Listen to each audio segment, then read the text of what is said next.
The middle of the 15th century witnessed the consolidation of the Prince-Bishopric of Trent as a pivotal administrative and territorial entity within the Holy Roman Empire.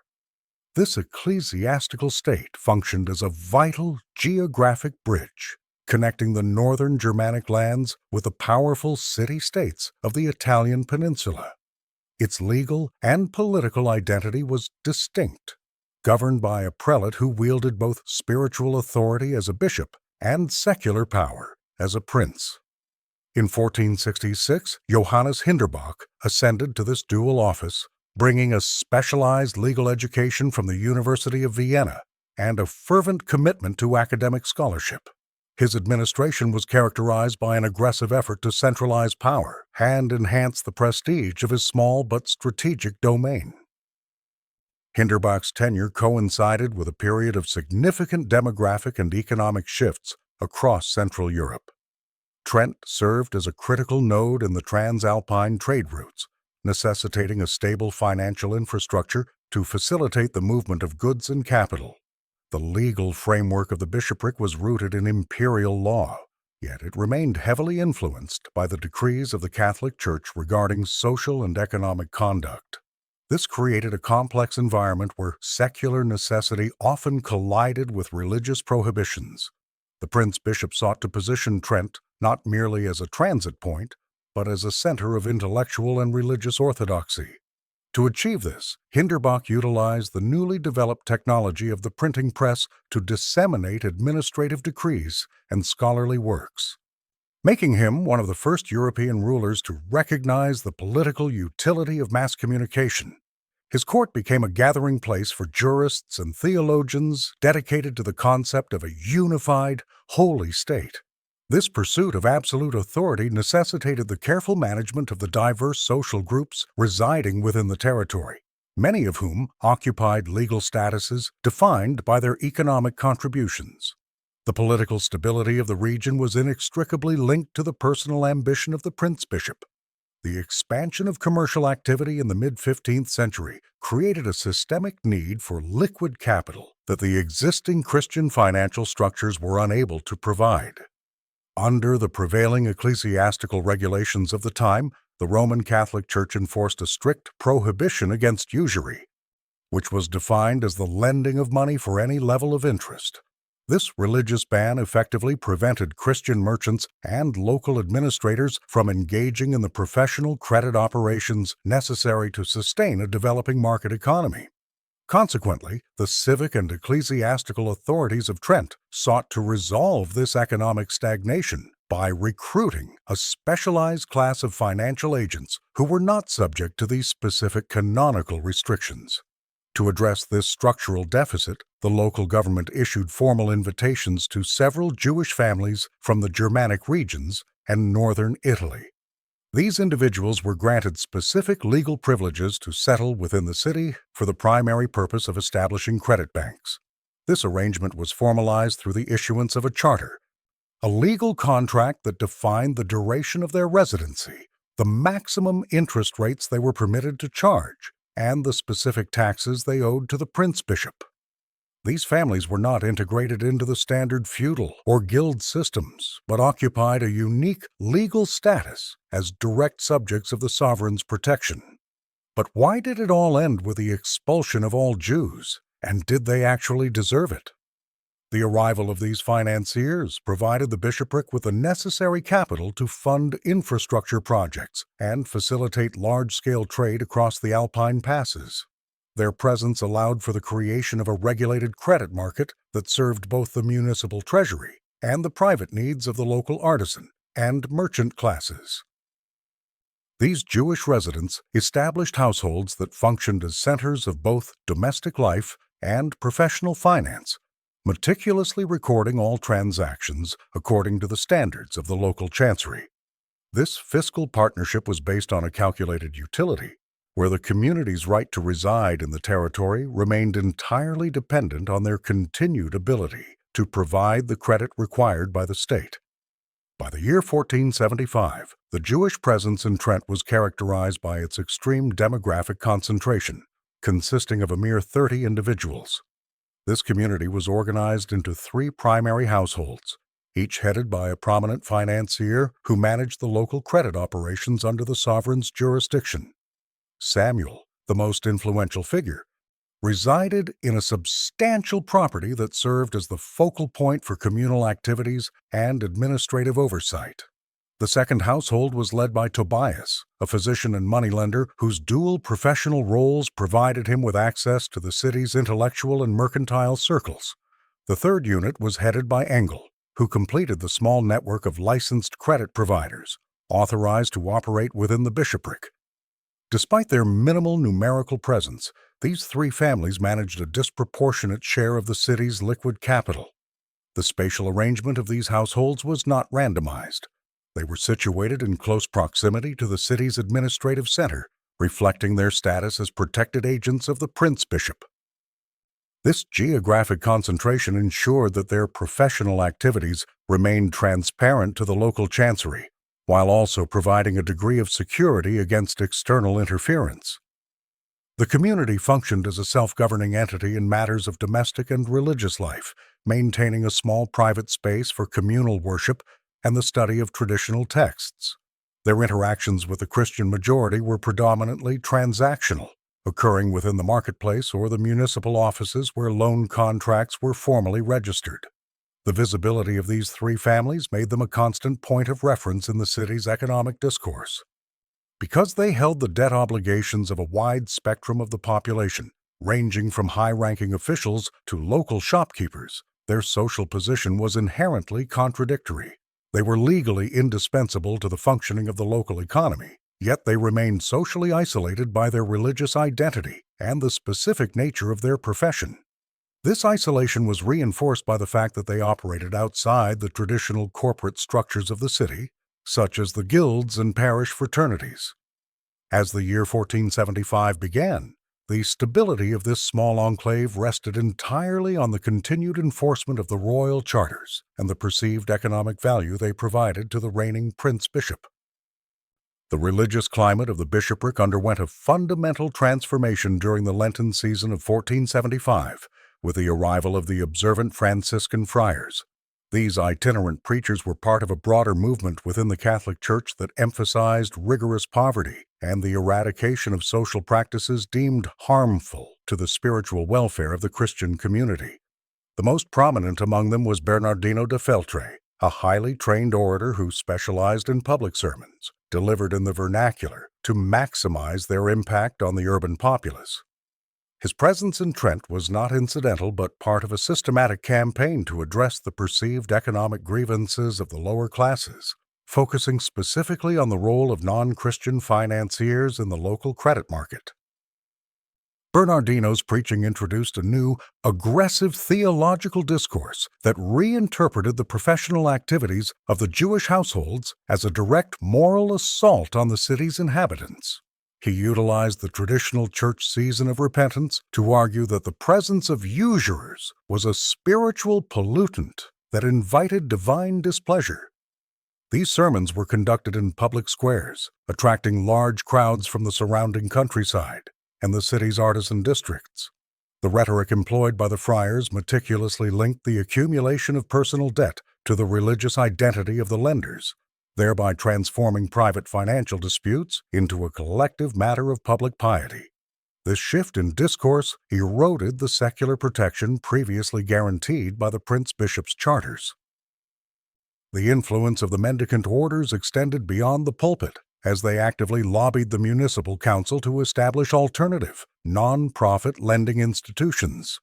By framing the Jewish community as an obstacle to the salvation of the faithful, the friars successfully created a volatile social environment where the previous transactional tolerance was replaced by active hostility. This agitation was designed to force a political rupture between the sovereign and his protected subjects.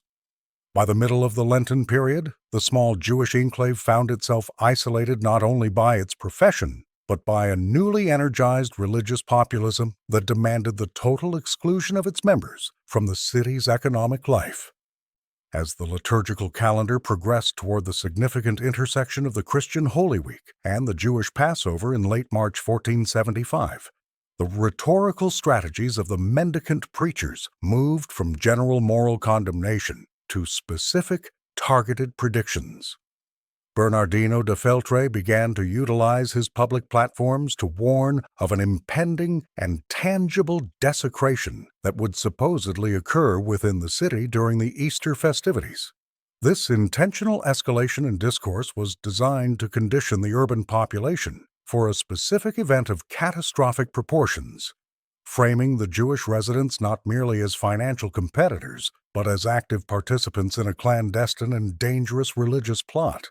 The friars' prognostications were disseminated through a network of local conduits, ensuring that the suspicion was ingrained in the collective consciousness of the civic guards and the artisan class alike. This strategic use of prophecy functioned as a mechanism of social engineering, effectively pre-identifying the location of any future misfortune. By specifically naming the Jewish residential quarter as the inevitable origin of a coming evil, the Franciscan leadership removed the possibility of a neutral investigation into any subsequent civic disturbance. The rhetoric increasingly focused on the theological necessity of a blood sacrifice, a fabrication that weaponized the ancient myths of ritual murder to serve contemporary political and religious objectives. These claims were unsupported by any empirical evidence, but were afforded legitimacy through the institutional weight of the observant movement. The inhabitants of the city were thus encouraged to maintain a constant, vigilant surveillance of their Jewish neighbors, interpreting every movement within those households as a potential step toward the predicted catastrophe. The creation of this psychological state was essential for overriding the established legal protections that had previously shielded the financiers. It forced the secular administration to choose between upholding the royal charters or aligning with the burgeoning religious fervor that demanded preemptive action. By the eve of the Passover celebrations, the public expectation of a crime had been so thoroughly established that the actual disappearance of a child was no longer a prerequisite for the initiation of a crisis. The prophecy itself had already dictated the identity of the perpetrators and the nature of the offense. On the evening of March 23, 1475, corresponding to Holy Thursday in the Christian liturgical calendar, a child named Simon, approximately 28 months old, vanished from his family residence in an artisan district of Trent. The toddler was the son of a local laborer named Andreas, and the household was situated within a neighborhood characterized by narrow alleys and communal water systems. This specific date was not merely a significant holiday for the majority population. It also marked the formal commencement of the Jewish Passover, creating a volatile temporal intersection. The disappearance was noticed by the family in the early hours of the evening, prompting an immediate search by neighbors and local residents throughout the surrounding quarters. The municipal administration was notified shortly after the event, leading to the mobilization of the Civic Guard and the initiation of a systematic inquiry into the child's whereabouts. Search parties were organized to examine the cellars, stables, and industrial pits of the district, as well as the open water channels that ran beneath the residential structures. Given the intense religious conditioning of the preceding weeks, the investigation deviated from standard criminal procedures for a missing person. Rather than entertaining the possibility of accidental drowning or abduction by local criminals, the citizenry and the lower judiciary immediately adopted a sectarian perspective, focusing their attention on the proximity of the Jewish households to the child's last known location. By the following morning, the disappearance had been framed as a deliberate act of hostility against the dominant faith. The prince-bishop's officials oversaw the interrogation of local witnesses and enforced strict monitoring of all exits from the city walls. The usual commercial activities of the marketplace were suspended as the community shifted into a state of heightened alarm. This event served as the definitive catalyst for the administrative machinery to move against the licensed financiers. The absence of the child provided an empirical vacuum that was subsequently filled by the pre-existing myths of ritual abduction, transforming a domestic tragedy into a matter of state security. The administrative search for the missing child quickly transformed into a targeted religious investigation as the mendicant friars exerted their influence over the municipal authorities. Although initial efforts by the city guard covered various sectors of the urban center, the Franciscan leadership focused the public's attention exclusively on the Jewish residential structures. These preachers utilized the established theological framework of the blood libel, a fabricated narrative alleging that non-Christian minorities required human blood for their liturgical rites, to provide a motive for the child's disappearance. This slanderous concept, though lacking any basis in local legal precedent or empirical evidence, was presented as an established historical fact to the terrified citizenry. Under the direction of these religious orders, the investigation abandoned the search for physical clues in favor of confirming a spiritual conspiracy. The friars argued that the timing of the disappearance, occurring at the start of Passover, was a definitive indicator of ritual intent. This messaging was reinforced through public declarations that characterized the Jewish community as a collective threat to the innocent members of the Christian faith. The legal officials of the Prince Bishop, many of whom were influenced by the intense rhetoric of the Lenten sermons, began to treat the licensed financiers not as subjects deserving of protection, but as suspects in a capital crime. The search parties were instructed to conduct invasive inspections of the Jewish homes, specifically looking for hidden chambers or ritual implements. This process was accompanied by a suspension of the community's civil rights, as the royal charters were effectively set aside in favor of inquisitorial necessity. The rhetoric of the mendicants created a scenario where the innocence of the Jewish families could only be proven through the discovery of the child elsewhere, an impossible standard once the narrative of the blood libel had been accepted by the populace. By the second day of the search, the transition from a missing person case to a state-level religious trial was complete, ensuring that the eventual discovery of the child would be interpreted through a lens of preordained guilt. The discovery of the deceased toddler occurred on the morning of March 26, 1475, which coincided with Easter Sunday. While the majority population was engaged in the high liturgical celebrations of the Christian calendar, Samuel accessed the subterranean levels of his residence to inspect the water conduits. This area of the household was connected to a specialized network of irrigation and drainage channels that drew water from the nearby Adige River to serve the domestic and industrial needs of the district. In a narrow drainage ditch located beneath the floorboards of the cellar, he identified the remains of the child whose disappearance had paralyzed the city's commerce for several days. Recognizing the extreme legal peril and the volatile religious climate, Samuel opted for immediate and transparent disclosure. Accompanied by several male members of the community, Samuel proceeded directly to the municipal palace to provide a formal deposition to the city magistrate.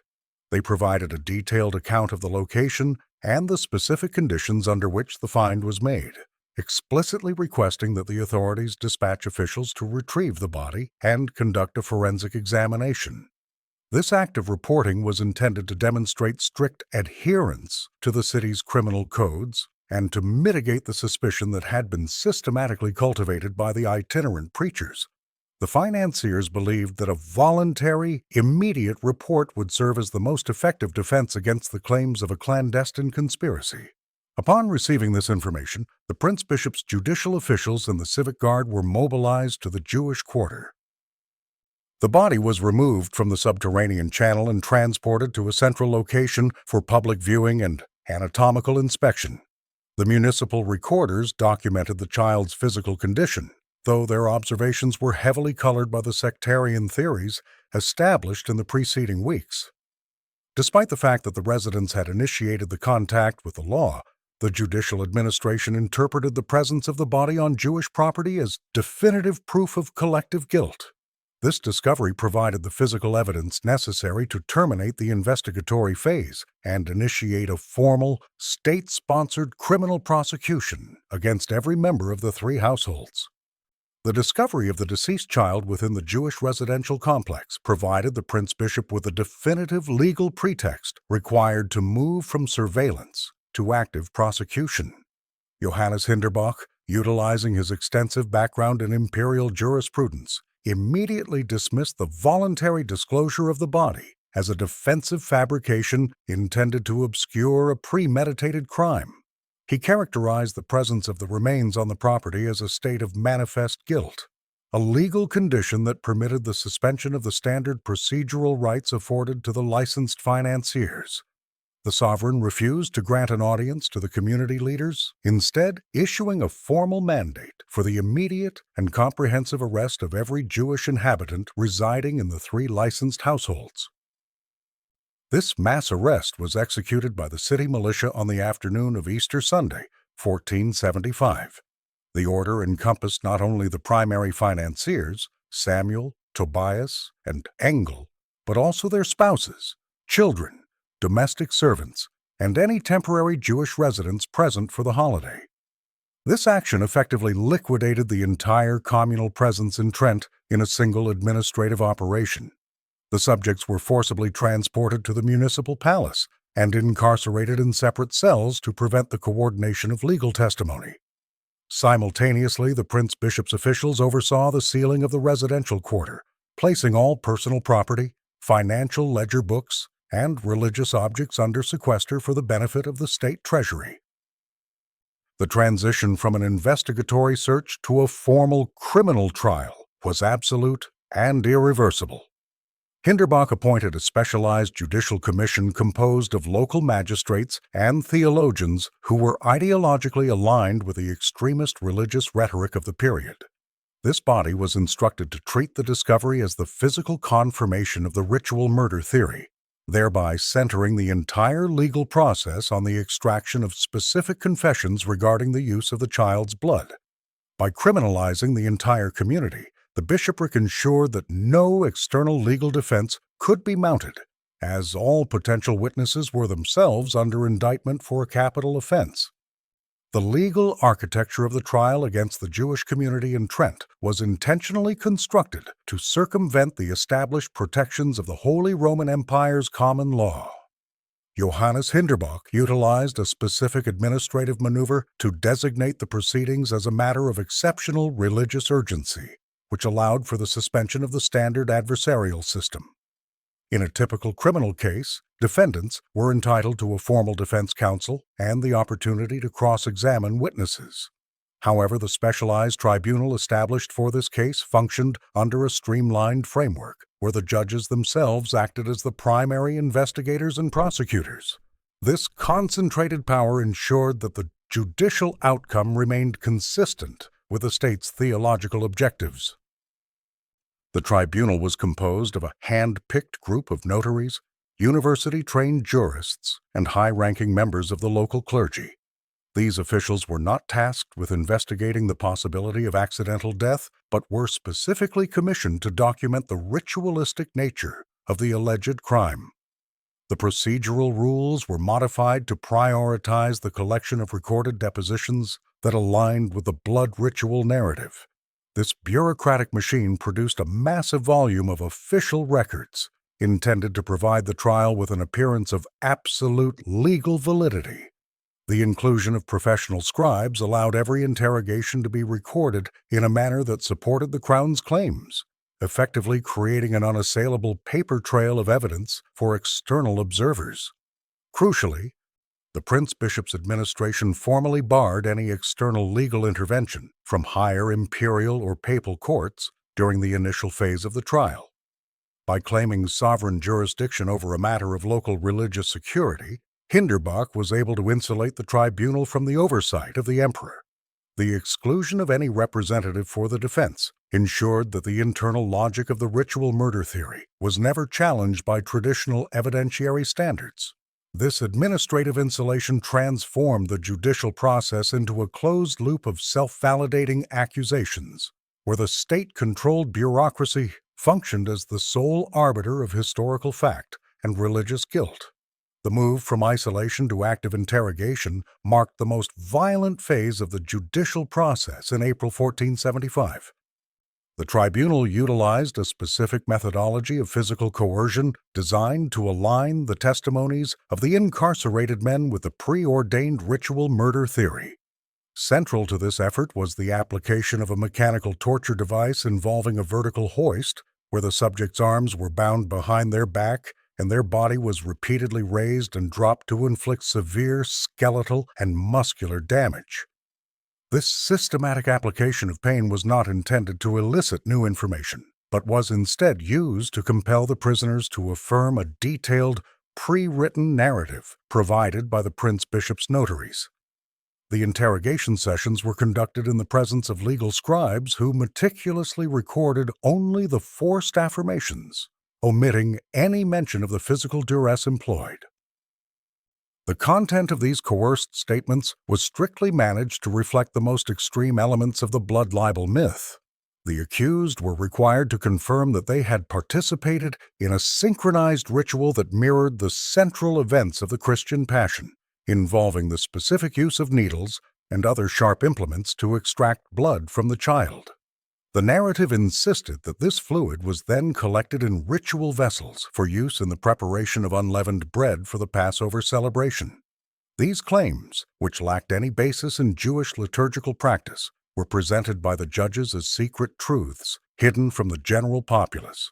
The repetitive nature of the questioning ensured that the individual accounts eventually became uniform, providing the appearance of a coherent and widespread conspiracy. The judicial administration maintained a legal fiction throughout this process by requiring the prisoners to ratify their statements several days after the torture had concluded.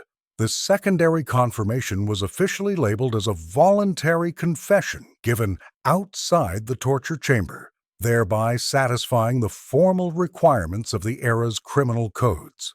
This bureaucratic manipulation allowed the Prince Bishop to present the results of the trial as a triumph of objective justice rather than a product of state-sanctioned violence. By late April, the tribunal had secured the necessary documentation to proceed with the final phase of the prosecution, having successfully transformed the silent prisoners into witnesses against themselves through the systematic application of pain and directed questioning.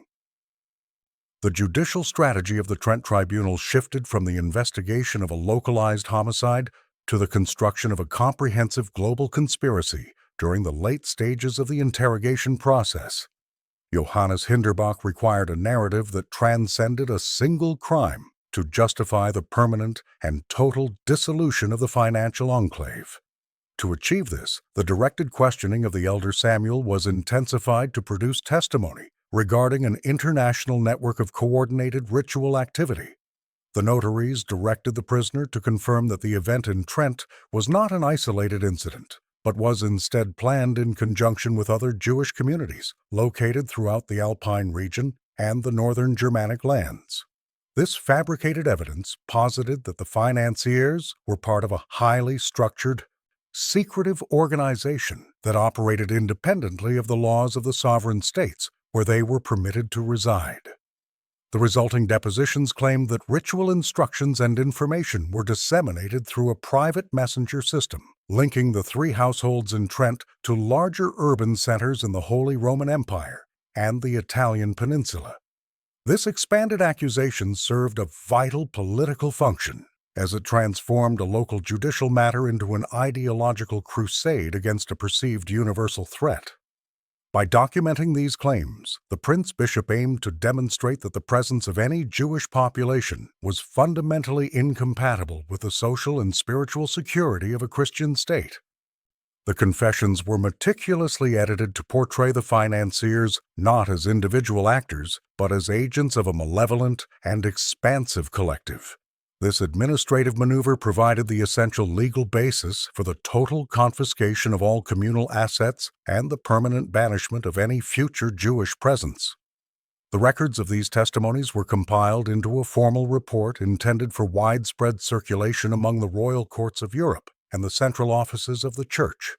This document was designed to provide a definitive, evidence-based justification for the extreme measures taken by the bishopric. By framing the local community as a mere component of a global conspiracy, Hinderbach ensured that the judicial murders in Trent would be viewed as an act of necessary self-defense. The extraction of these puppet testimonies finalized the intellectual framework of the prosecution, ensuring the trial's outcome would be accepted as an absolute historical truth.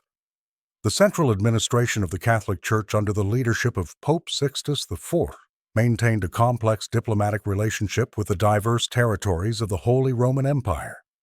When the initial reports concerning the events in Trent reached the Roman offices in the spring of 1475, the response of the central hierarchy was characterized by a significant period of institutional inertia.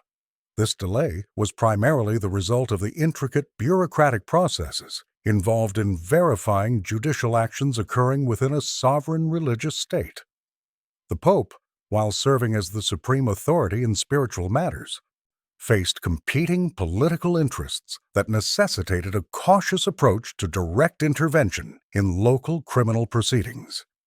Johannes Hinderbach utilized his established professional connections within the Roman administrative circles to provide a curated version of the trial's progress. He ensured that the official dispatches emphasized the meticulous nature of the evidence and the seemingly voluntary status of the confessions. These reports were designed to fulfill the technical requirements of church law, portraying the trial as a legitimate defense of the faith against an internal conspiracy. By controlling the flow of information, the prince-bishop successfully mitigated early concerns regarding the use of physical duress and the lack of procedural defense for the incarcerated families. The central church authorities were simultaneously occupied with broader geopolitical concerns, including the rising threat of the Ottoman Empire and the volatile internal politics of the Italian peninsula. This lack of an immediate formal challenge from the central leadership provided the tribunal in Trent with the temporal space necessary to finalize the interrogation phase and secure convictions. This period of administrative silence was interpreted by the local authorities as a form of tacit approval, encouraging the further radicalization of the judicial measures. The absence of a swift corrective from the central hierarchy allowed the trial to establish a precedent of localized, state-controlled violence. This institutional vacuum effectively empowered the local government to pursue its objective of total communal liquidation, without fear of immediate external reversal. The judicial proceedings reached their definitive and lethal conclusion in June 1475, following nearly 3 months of continuous incarceration and interrogation. The specialized tribunal, having finalized the processing of the accumulated depositions, transitioned from the investigative phase to the formal issuance of capital sentences against the male members of the Jewish community. This legal determination was grounded in the massive body of documentary evidence produced during the spring interrogations, which the court officially categorized as an incontrovertible demonstration of collective religious guilt. The magistrates formally rejected all subsequent attempts at legal retraction, asserting that the consistency of the recorded testimonies, despite being the product of state-mandated physical duress, satisfied the highest technical standards of the era's criminal jurisprudence. The final verdicts were proclaimed in a formal session of the Episcopal Court, where the defendants were declared enemies of the public order and the Christian faith. The sentencing focused on the primary household leaders, specifically Samuel, Tobias, and Engel, who were identified as the central architects of the alleged ritual conspiracy. The court mandated the most extreme forms of capital punishment permitted under imperial and ecclesiastical law to reflect the perceived severity of the offense. These sentences included death by public incineration and the systematic breaking of limbs on the wheel, punishments intended to serve as a permanent moral deterrent to the surrounding populace. The legal language of the verdicts emphasized that the total physical elimination of these individuals was necessary for the restoration of divine favor and the preservation of social stability within the bishopric. Johannes Hinderbach personally ratified the findings of the tribunal, ensuring that the death warrants carried the full weight of the sovereign's administrative authority. This act of ratification finalized the legal liquidation of the community's leadership, providing the state with a justification required to permanently dissolve the financiers' households and seize their remaining assets. The issuance of these sentences marked the definitive victory of the Prince-Bishop's specialized legal framework over the traditional protections once afforded by imperial charters.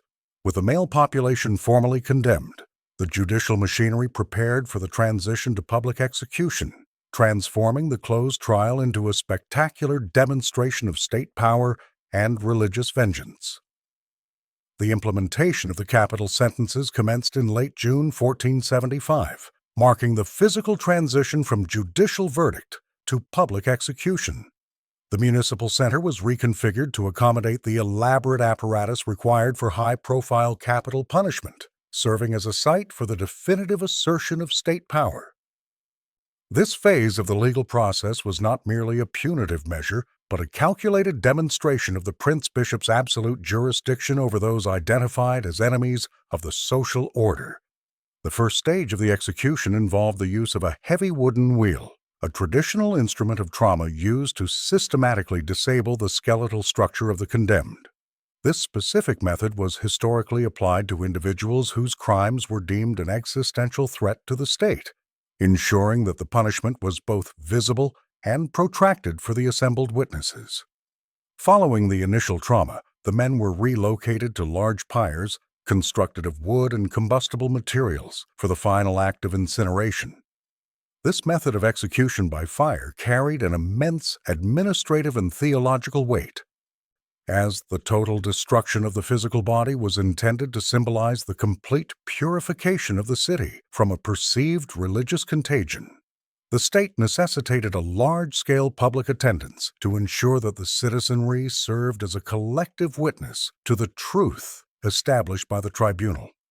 Johannes Hinderbach and his high-ranking officials presided over the proceedings from elevated platforms, physically manifesting the hierarchy of power that had successfully prosecuted the case. The visibility of the executions functioned as a powerful mechanism for reinforcing the prince-bishop's centralized authority during a period of significant political tension with neighboring regions. By transforming the private confessions into a public spectacle of death, the sovereign effectively cemented the narrative of the ritual murder within the urban memory. This act of state-sanctioned violence provided the final legal closure for the male members of the community, as the physical elimination of the primary defendants made any future appeal to higher imperial courts practically impossible. The remains were subsequently disposed of in a manner that prevented any form of commemoration, finalizing the administrative erasure of the community's leadership from the records of the bishopric. While the male leadership was eliminated through public execution, the judicial strategy regarding the female inhabitants and the youth of the community followed a different logic of erasure. The state administration did not seek the physical liquidation of these survivors, as their gender and age were perceived within the contemporary legal framework as making them less culpable for the alleged ritual conspiracy. Instead, the prince-bishop implemented a policy of compulsory spiritual absorption, designed to permanently dismantle the religious and cultural continuity of the remaining households. This process began with the immediate removal of the survivors from their familiar domestic settings and their relocation to separate ecclesiastical institutions where they were subjected to intense proselytization. The centerpiece of this administrative measure was the sacrament of baptism, which was performed under conditions of extreme psychological duress and total physical isolation.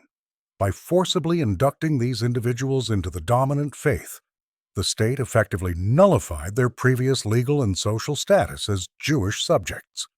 According to the canon law of the period, a baptism, even if conducted under the threat of continued incarceration or the memory of recent executions, was considered valid and irreversible. This theological reality meant that any subsequent attempt to return to ancestral traditions would be classified as a capital act of heresy, punishable by the same inquisitorial machinery that had destroyed their families. To ensure the total liquidation of their previous identities, the survivors were assigned new names and were integrated into Christian households or religious orders. The children were specifically targeted for long-term assimilation, placed in environments where their original language and liturgical knowledge could be systematically erased. This policy served the dual purpose of claiming a symbolic victory for the Church, while ensuring that no cohesive Jewish community could ever reform in Trent.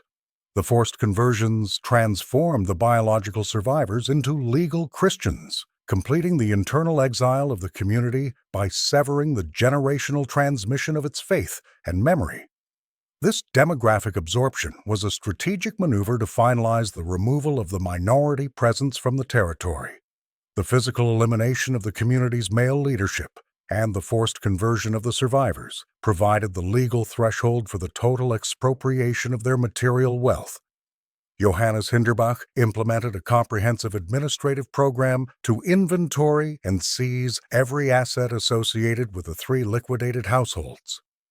This process was overseen by the municipal chancery, which deployed official scribes to create a detailed register of all movable and immovable property. The state declared that the alleged ritual crimes committed by the financiers justified the total forfeiture of their estates to the sovereign's treasury. This measure was designed to ensure that the economic footprint of the Jewish enclave was entirely absorbed by the prince-bishopric, preventing any residual claims from external heirs. The most valuable component of this seizure was the extensive collection of financial ledgers and credit records maintained by the financiers. These documents contain the legal evidence of outstanding debts owed by a significant cross-section of Trent's population, including members of the minor nobility and the artisan class. By seizing these records, the prince-bishopric effectively transformed itself from a regulator of the credit market into the primary creditor of the city. The state assumed the legal right to collect the principal sums and accrued fees, effectively transferring the wealth of the borrowers directly into the public coffers. This massive acquisition of financial instruments provided the administration with an immediate boost to its fiscal resources, covering the high costs of the inquisitorial commission. Simultaneously, the physical residences and their contents were subjected to a systematic liquidation process. The furniture, precious metals, and specialized medical tools were inventoried and sold at municipal auctions. The stone houses themselves were converted into state-owned apartments or granted to loyalist officials as rewards for their service. Religious objects were categorized and either destroyed or archived to document the state's victory. This totalizing fiscal strategy ensured that the destruction of the community was as much a financial success for the state as it was a theological triumph. The successful conclusion of the trial was followed by an unprecedented effort to transform the localized judicial record into a permanent and widespread religious phenomenon. Johannes Hinderbach understood that the long-term security of his political and fiscal gains depended on the official recognition of the child's death as a holy sacrifice. To facilitate this, the Prince-Bishop initiated a massive propaganda campaign that utilized the emerging technology of the woodcut to create a visual standard for the ritual murder myth. These printed images, produced in large quantities, depicted the child surrounded by the Jewish financiers in a choreographed scene of religious desecration. By distributing these graphics throughout the Germanic and Italian lands, the administration successfully exported the sectarian panic of Trent to a pan-European audience, ensuring that the blood libel remained a fixed element of the public imagination. In addition to visual media, the sovereign commissioned a series of literary accounts and reports intended for the highest levels of the imperial and ecclesiastical hierarchy. These documents emphasized the miraculous nature of the discovery and the alleged divine signs that appeared following the child's death. This directed messaging aimed to bypass the scrutiny of professional jurists by appealing to popular religious sentiment and the desire for local spiritual prestige. The resulting influx of visitors to the city provided a new, sustainable source of income for the treasury, as the site of the discovery became a focal point for public veneration. The institutionalization of this cult served a critical defensive function for Hinderbach, providing a spiritual shield against the mounting administrative challenges from the central church in Rome. By establishing a public fact of sanctity, the Prince-Bishop made any questioning of the trial's legality appear as an attack on the faith itself. This strategy ensured that the memory of the event was framed as a divine triumph rather than a product of judicial fabrication. The creation of the cult permanently altered the cultural landscape of the region, embedding the justification for the community's destruction into the city's religious traditions. The primary religious edifice of the liquidated community was formally integrated into the city's ecclesiastical infrastructure shortly after the completion of the judicial process. This stone structure, which had served as the spiritual and communal center for the three households, was legally reclassified as state property under a formal decree. The transition of the building was not merely an administrative transfer of ownership, but a deliberate act of architectural reprogramming designed to signal the total dominance of the ruling faith. All internal elements specific to the previous occupants' liturgical practices were systematically removed. The removal of the sacred scrolls and the dismantling of the central reading platform served as the initial steps in the physical erasure of the building's original function. The interior was redesigned to accommodate the requirements of Christian worship, involving the installation of a consecrated altar and the placement of specific iconographic elements. The site was dedicated as a chapel in honor of the child who had been found in the subterranean channels of the same district. A specialized shrine was constructed to house the remains of the toddler, transforming the former center of study into a repository for the relics of the new cult. This spatial conversion ensured that the location previously associated with the community's identity became a perpetual monument to the alleged crime. The structural modifications included the addition of Christian symbols to the exterior, visually affirming the city's new religious homogeneity to all who traversed the neighboring streets. The new chapel functioned as a site for regular liturgical services and as a destination for the growing number of visitors seeking to pay respects to the child martyr. The maintenance of the building was entrusted to a local fraternity, ensuring a continuous presence of clergy and devotees within the former residential quarter. By repurposing the sanctuary, the state administration successfully prevented the possibility of the site ever being reclaimed by future Jewish residents. The conversion also served a fiscal purpose, as the chapel generated offerings and fees that further stabilized the episcopal treasury. This permanent modification of the urban fabric completed the transition from a multi-faith financial hub to a unified religious landscape. The building stood as a tangible artifact of the state's power to redefine the history and sanctity of its physical spaces. The dissemination of the judicial records and visual documentation from Trent acted as a standardized blueprint for anti-Jewish actions across the Holy Roman Empire and the Italian peninsula during the final quarter of the 15th century. The administrative framework developed by Johannes Hinderbach was rapidly adopted by other regional governors and municipal councils who sought to address their own internal fiscal or social imbalances. In the territories of the Venetian Republic, particularly in cities like Padua and Vicenza, local administrators utilized the specific details of the Trent trial to justify the summary arrest of Jewish residents under identical charges of ritualized violence.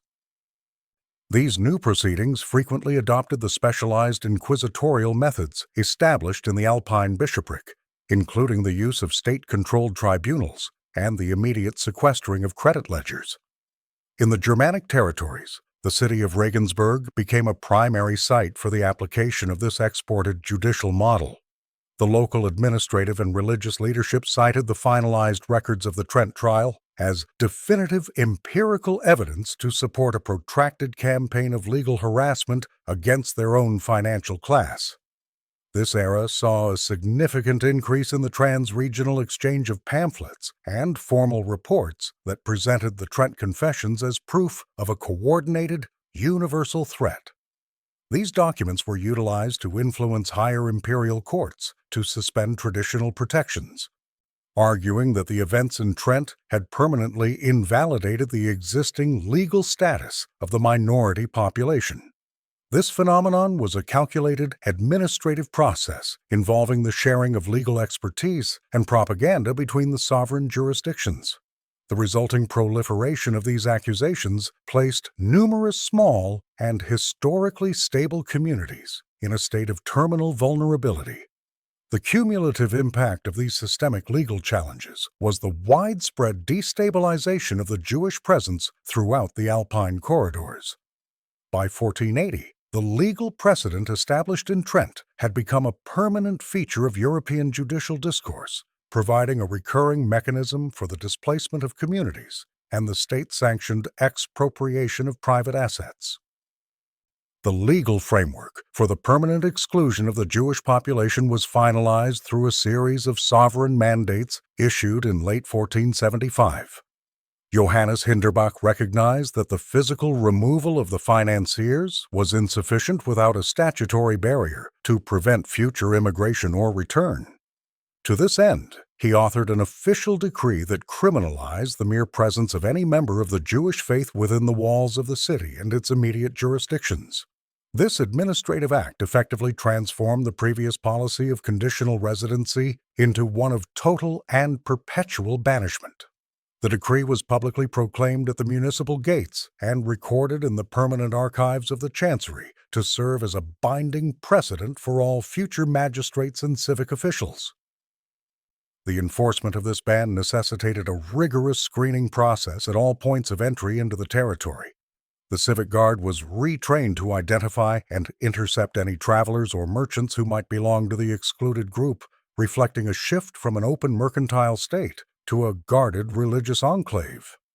This legislative closure was presented as a necessary measure to protect the spiritual integrity of the city and the newly established cult of the martyred child.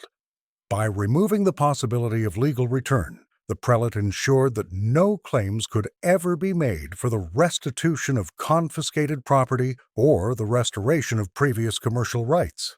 The ban also included a prohibition on the transit of goods associated with Jewish traders, which redirected regional commerce to other alpine routes.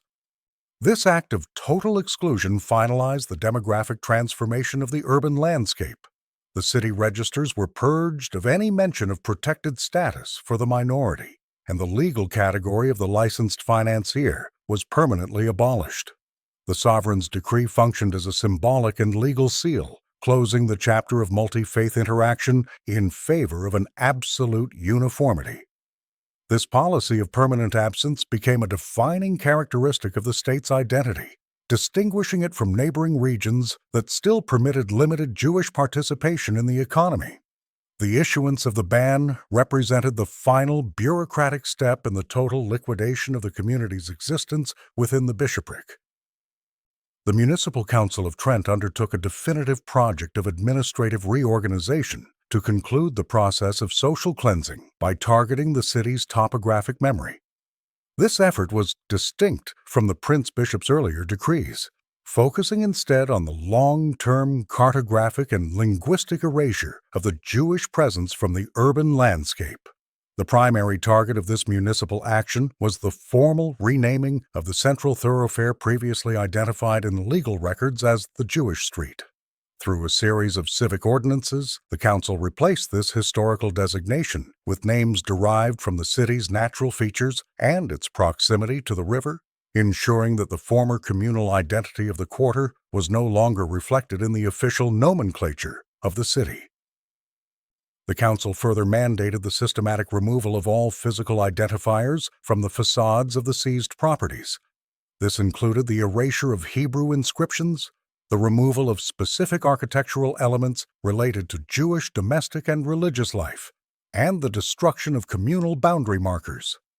By stripping these stone buildings of their original characteristics, the city facilitated their complete aesthetic absorption into the neighboring Christian districts. This process was meticulously documented in the municipal registers, where the former Jewish residences were reclassified as standard rental units or guild-owned commercial spaces. The intent was to provide a seamless transition that rendered the previous history of the neighborhood invisible to future generations of inhabitants. To finalize this act of cleansing, the city's official maps and tax surveys were extensively revised to omit any reference to the liquidated enclave. These updated documents provided the legal basis for the city's future growth, framing the urban center as a monolithically Christian space. By deleting the boundaries of the former quarter from the municipal archives, the council ensured that the legal and social memory of the community was effectively suppressed. This administrative erasure transformed the city into a site where the only record of the minority presence remained in the context of the state's prosecutorial victory. The administrative finality of the expulsion was manifested in the rigorous enforcement of new commercial protocols at the city's perimeter. Throughout the previous century, the municipal gates had served as porous conduits for a diverse array of itinerant traders whose movements were essential for the distribution of textiles, spices, and refined metals across the strategic Alpine passes. The post-1475 legal code replaced this long-standing system of open exchange with a restrictive mandate that specifically prohibited Jewish merchants from entering the territory even for temporary transit. This blockade effectively severed the city's connection to the established networks of northern Italian and German commerce that relied on these specific intermediaries for cross-border logistics and wholesale distribution. The municipal guard received standardized instructions to inspect the credentials and religious affiliations of all arrivals, with a delegated authority to deny entry to anyone associated with the excluded groups. This policy of total commercial exclusion was a deliberate departure from the economic pragmatism that had characterized the reigns of the prince-bishop's predecessors. The resulting vacuum in the local market necessitated a complete restructuring of the city's internal supply chains, as the specialized credit and brokerage services previously provided by the displaced financiers were no longer available. The state administration formally accepted the subsequent decline in customs revenues and transit taxes as a necessary trade-off for the achievement of absolute religious uniformity within the borders of the territory. Local artisans and retailers were consequently forced to seek alternative, often more costly, sources of raw materials and liquid capital from Christian banking houses located in neighboring sovereign states. This transition solidified the city's new status as an isolated ecclesiastical fortress, prioritizing ideological stasis over the mercantile growth that had once defined the region. The literal and legal sealing of the gates represented the final dissolution of the mutual utility that had once governed the relationship between the sovereign and the minority class. By the end of the decade, the absence of these trading networks was a permanent feature of the regional economy, marking the end of a century of integrated commercial exchange. The final phase of the communal dissolution involved the outward migration of a small number of individuals who managed to bypass the administrative net established by the local government. This group was comprised of the few women and children who were not within the immediate vicinity of the three primary households when the municipal guard initiated the state-mandated lockdown. To secure their safety, these survivors utilized the established mountain passes leading toward the northern reaches of the Holy Roman Empire, effectively removing themselves from the jurisdiction of the prince-bishopric. This movement was conducted in extreme secrecy, as any interception by the regional authorities would have resulted in immediate incarceration and the same forced assimilation that had been imposed on their relatives. Upon crossing the northern borders, these individuals entered a landscape of widespread demographic displacement. They integrated into the existing communities of the Northern European Jewish tradition, which were already experiencing a period of significant expansion due to similar localized expulsions in neighboring Germanic cities. The influx of these refugees from the Alpine region added to the growing population of displaced persons seeking residency in more stable imperial territories. These survivors functioned as vital conduits of information, bringing detailed reports of the specific legal and procedural innovations used during the trial to the attention of distant communal leaders. Their presence in the north ensured that the narrative of the event was not solely controlled by the official propaganda produced by the Chancery. The successful escape of these few families represented the only failure of the state's efforts to achieve the total spiritual and physical absorption of the minority population. By reaching the Germanic heartlands, they preserved the continuity of their traditions and familial names outside the reach of the sovereign's decrees. This migration finalized the transition of the community from a settled, influential financial class to a dispersed and vulnerable refugee population. As they were absorbed into the larger urban centers of the empire, the specific history of their life in the Alps was preserved through oral accounts, even as their physical connection to the city was permanently severed. In the final months of 1475, the institutional silence of the Central Church hierarchy ended with the formal appointment of a papal commissioner to investigate the legality of the proceedings in Trent. Bishop Battista de Giudici was dispatched to the territory with a specific mandate to review the judicial records and determine if the trials had adhered to established ecclesiastical and imperial standards. Upon his arrival, the legate encountered a climate of extreme hostility and systematic obstruction orchestrated by the local administration.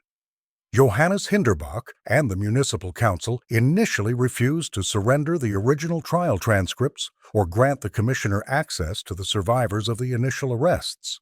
This refusal was a calculated effort to prevent an independent audit of the methods used to secure the earlier convictions. Despite these barriers, the commissioner conducted a thorough examination of the procedural history, focusing on the timing and frequency of the interrogation sessions.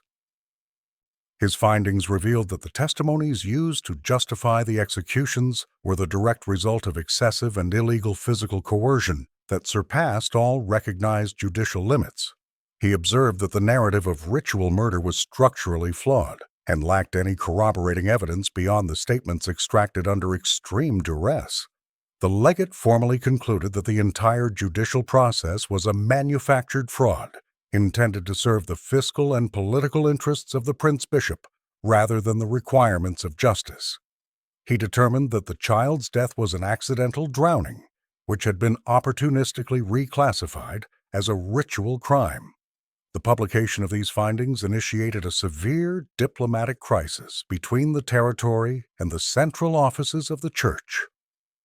The commissioner's report called for the immediate suspension of the trial's results and the protection of the remaining prisoners. However, the local government responded by inciting public demonstrations against the legate, eventually forcing him to relocate his headquarters to a neighboring jurisdiction for his own physical safety. This report represented the first formal legal repudiation of the blood libel narrative by a high-ranking official, challenging the state-sponsored memory of the event. Following the publication of the critical report by the papal legate, Johannes Hinderbach initiated a strategic campaign of political resistance to preserve his administrative and judicial standing. The prince-bishop did not recognize the authority of the Roman commissioner to invalidate a finalized criminal proceeding conducted within his sovereign territory. To fortify his position, Hinderbach utilized his extensive history as a former diplomat for the Habsburg dynasty, specifically appealing to Emperor Frederick III for institutional protection against the centralizing efforts of the papacy. The imperial court viewed the intervention of Rome as an infringement upon the traditional legal autonomy of the states within the Holy Roman Empire, creating a political alliance that effectively shielded the prelate from immediate ecclesiastical censure. Hinderbach orchestrated a counter-propaganda effort that characterized the papal legate as an unreliable and biased actor. He disseminated edited versions of the trial's records to the various royal courts of the Germanic territories, framing his actions as a necessary defense of Christian society against a clandestine threat. This campaign emphasized the technical correctness of the legal procedures, arguing that the prince-bishopric had strictly followed the imperial criminal codes of the period. By securing the written support of prominent university jurists, the administration provided a veneer of academic legitimacy to the use of physical duress, asserting that such methods were standard practice for crimes of an exceptional nature. This defiance extended to the religious sphere, where the local government continued to promote the veneration of the child despite formal prohibitions from the Roman offices. Hinderbach ensured that the cult remained a central pillar of the city's identity, calculating that the momentum of popular piety would eventually force a papal retreat. By aligning his local judicial victory with the broader geopolitical interests of the Habsburgs, the prince-bishop successfully transformed a dispute over procedural fraud into a struggle for territorial sovereignty. This strategy ensured that the results of the 1475 trial remained legally binding within the bishopric, preventing any immediate efforts at restitution or the return of the exiled population. The institutional standoff between the prince-bishopric and the Central Church hierarchy reached a definitive resolution in 1478, with the issuance of the papal bull known as Facit Nos. This document marked a significant transition from the earlier position of skepticism and the formal findings of judicial irregularity established by the Roman Commission. Although the previous investigation had characterized the trial as a manufactured product of illegal coercion, the persistent lobbying of Johannes Hinderbach and the unwavering support of the imperial court eventually forced a pragmatic administrative retreat from the Vatican. The papacy recognized that the cult of the child had become so thoroughly integrated into the regional religious and political fabric that a continued denial of its legitimacy threatened to undermine ecclesiastical authority in the Germanic territories. The 1478 decree did not provide a universal canonization, but it granted formal permission for the continued local veneration of the child within the borders of the Trent bishopric. This was an essential legal distinction that allowed the Central Church to satisfy the demands of the local populace without explicitly endorsing the specific legal procedures or the torture-extracted confessions of the 1475 trial. By granting this status, the papacy effectively neutralized the earlier reports of fraud, transforming a discredited criminal case into a sanctioned religious tradition. The official recognition provided the cult with a permanent place in the liturgical calendar, ensuring that the narrative of the ritual murder was taught as a historical and spiritual truth to successive generations. This administrative surrender had immediate and profound consequences for other Jewish communities throughout Europe. The papal validation of the Trent cult served as a functional endorsement of the blood libel myth, providing other regional magistrates with a powerful precedent for initiating similar prosecutions. By allowing the local sanctification of the child to proceed, the church hierarchy institutionalized the very lie that its own investigators had exposed. The former synagogue, now functioning as a consecrated chapel, was confirmed as a legitimate site of pilgrimage, and the state-sponsored memory of the 1475 expulsion was elevated from a local administrative act to a matter of divine providence. This decision ensured that the legal and property rights of the exiled population could never be restored, as their displacement was now framed as a necessary prerequisite for a recognized miracle. The transition of Trent into a religiously homogeneous territory was completed by the close of 1475, resulting in an immediate and severe contraction of the local economy. While the prince-bishop had successfully liquidated the Jewish enclave, the removal of these specific individuals created a structural void in the city's financial landscape that the state-run institutions were unable to fill. The specialized credit services that had sustained the artisan workshops and small-scale mercantile operations for decades ceased to function, leading to a paralysis of the local production cycles. The episcopal treasury, despite having seized the private ledgers of the former financiers, lacked the administrative flexibility to manage the thousands of microloans that had previously circulated through the domestic community. The loss of these liquid assets triggered a widespread liquidity crisis that affected the very social groups the Franciscan preachers had claimed to protect. Small-scale borrowers, who had once relied on the proximity and availability of the neighborhood pawn banks, found themselves without access to the short-term capital necessary for purchasing raw materials or paying municipal taxes. Furthermore, the commercial reputation of the city suffered significantly as international trading firms began to bypass the territory in favor of more stable and economically diverse alpine hubs.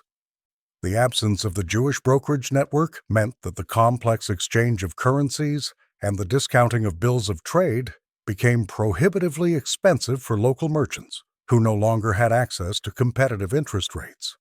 By the end of the year, the demographic reality of the city was one of absolute exclusion, with 0 Jewish inhabitants remaining within the municipal borders.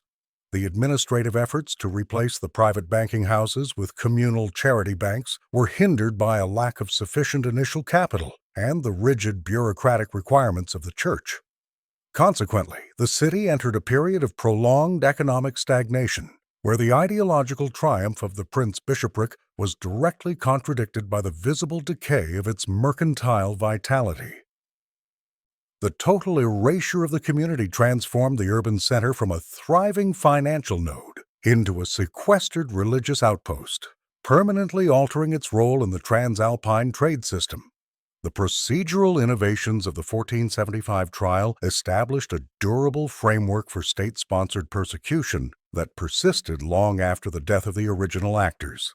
This blueprint, characterized by the use of extensive bureaucratic documentation to validate fabricated claims, provided a model for later European administrations seeking to justify the removal of minority populations. The records of the proceedings were preserved in numerous regional archives and reprinted across various centuries, serving as a primary source for legal and theological textbooks. This ensured that the ritual murder narrative remained a credible concept within the European intellectual tradition, rather than fading as an isolated local superstition or a temporary lapse in judicial reasoning. During the 19th and 20th centuries, the rise of modern political movements utilized the detailed woodcuts and summarized trial records to promote exclusionary ideologies. The specific details of this case were cited in numerous subsequent trials across the continent, where the established method of confession extraction and publication was replicated to achieve similar demographic results. The case demonstrated that a state-controlled narrative, if supported by a vast paper trail, could survive the transition from the medieval to the modern era. The cult of the child remained on the official list of martyrs until the middle of the 20th century, showcasing the long-term institutional inertia of a state-sanctioned lie. It was only in 1965, following a rigorous critical re-examination of the original manuscripts by modern historians and theologians, that the Church formally revoked the status of the child and acknowledged the judicial fraud. This final administrative correction highlighted that the entire community had been destroyed based on a proven falsehood. The legacy of the event illustrates the immense power of a single, well-documented fabrication to permanently dismantle a group's legal standing. This history remains the most significant example of how administrative records can be weaponized to sustain a lethal mythology through 500 years of European history. The physical presence of the chapel dedicated to the child remained an immutable feature of the city's architectural inventory for exactly half a millennium. This structure, formerly a site of communal study and finance, was maintained by local religious groups as a perpetual witness to the judicial findings of the 15th century. While the political boundaries of the region shifted through various imperial and national administrations, the statutory exclusion of the Jewish population was rigorously upheld as a core component of the local civic identity. This legislative stasis ensured that the social void created by the initial expulsion was never filled by the return of the original families or their descendants. The building itself functioned as an archive of state-sanctioned fiction, housing artifacts and visual representations that reinforce the ritual murder narrative to successive generations of visitors. Throughout the 18th and 19th centuries, the interior of the shrine was periodically renovated to preserve the visibility of the alleged evidence, further institutionalizing the myth within the urban fabric. The administrative records of the city continued to treat the medieval verdicts as valid legal precedents, preventing any formal challenge to the historical confiscation of ancestral property. The silence of the former quarter was a deliberate product of this continuous legal and cultural blockade, which successfully prevented the re-establishment of any non-Christian domestic life. It was not until the precise conclusion of the 500-year period that the city council and religious authorities formally initiated the decommissioning of the site as a center of veneration. This process involved the removal of the specific markers of the cult and the transformation of the space into an area for historical documentation and objective reflection. The transition marked the first time since the mid-15th century that the territory was legally open to the return of the group that had been systematically removed. The chapel stands today as a permanent monument to the longevity of a judicial error and the power of administrative inertia to define the character of an urban landscape. If you found this history interesting, this next video will shock you. Click right here to watch it now.